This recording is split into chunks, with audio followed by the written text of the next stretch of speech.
So I would love to be a fly on the wall at this meeting. What do you think is going to happen? Do you think there will be a reconciliation of sorts? Oh, I don't know. I mean, it's hard to say with Trump what he will say or do, but I think I know almost all of the individuals who are reportedly attending, and they're all good people. I mean, Tim Cook in particular, super values-driven person, and I think it's good for people to talk rather than talk about each other, so I'm optimistic. Do you have any concerns about Trump in the Oval Office? I think it's a wake-up call for a lot of people, especially in Silicon Valley, who for once didn't get what they wanted, and to stop referring to the rest of the country as flyover country, and that there is a lot of things going on that Silicon Valley has been out of touch with. Do you have any concerns about the state of Silicon Valley, the future of Silicon Valley, the future of innovation under Donald Trump? I have concerns that are different from those. We were talking earlier, I learned that 62 people in the world control as much wealth as the poorest 4 billion. And that's stunning. They could fit in this room, and I probably know half of them. And that's down from almost 400 people 6 years ago. And so I think there are some real problems to talk about that are different than whether Silicon Valley will get along with the president. Now, I know that you're close friends with Peter Thiel, who was sort of the lone Silicon Valley Trump supporter.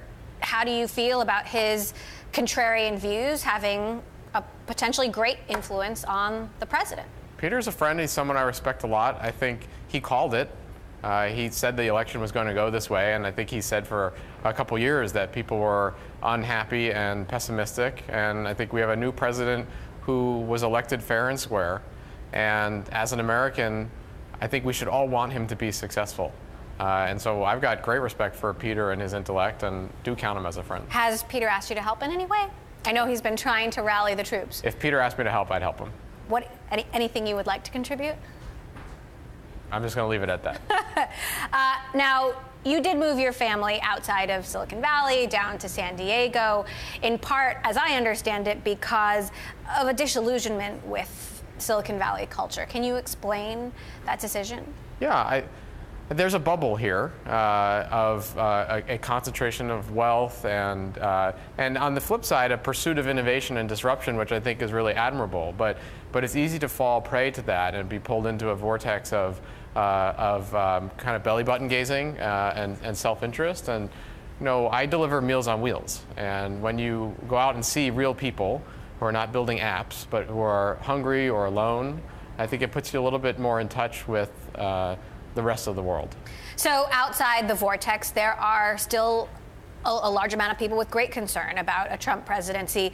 The CIA has now told Congress that Russia not only tried to hack the election, but also hacked it to help Donald Trump. Trump has attacked the CIA for this revelation, if you will.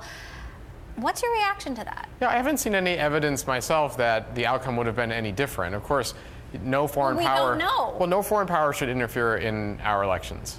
So I think we can all agree on that. But at the end of the day, I think we should judge Trump on what he does rather than what he says, or certainly what other people say about him. And I think that's probably a good rule just in life for all of us to follow. And I think this news about the election is just breaking now, so it's hard to know exactly what happened and what didn't happen. What about the idea that Rex Tillerson could be our Secretary of State, the CEO of Exxon, and someone with strong friendly ties to Russia and President Putin? Again, he's not Secretary of State. Trump isn't president yet, and that hasn't happened. But ExxonMobil is a gigantic corporation and involves a lot of responsibility to run a company like that. And I wouldn't judge. I try not to corral people into what they can be as to what they have been. And I would rather wait and see, and proof's in the pudding.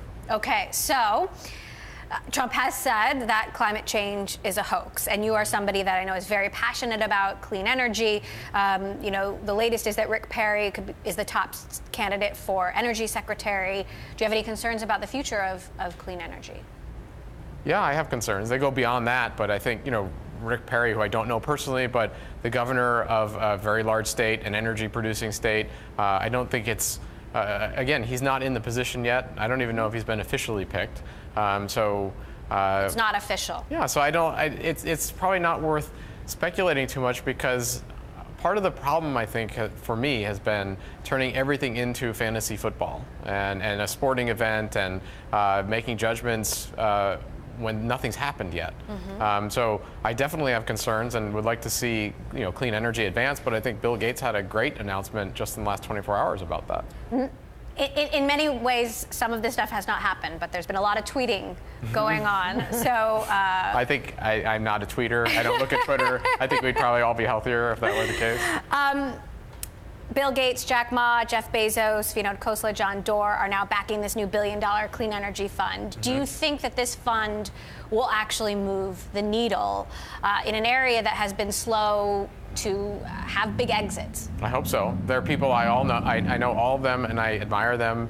And I think Bill Gates, in particular, has a kind of amazing track record, especially in healthcare, of helping to rid the world of polio, on the way to hopefully doing the same with malaria. And if he can do in healthcare, if he can do in energy what he's done in healthcare, I think that'd be fantastic.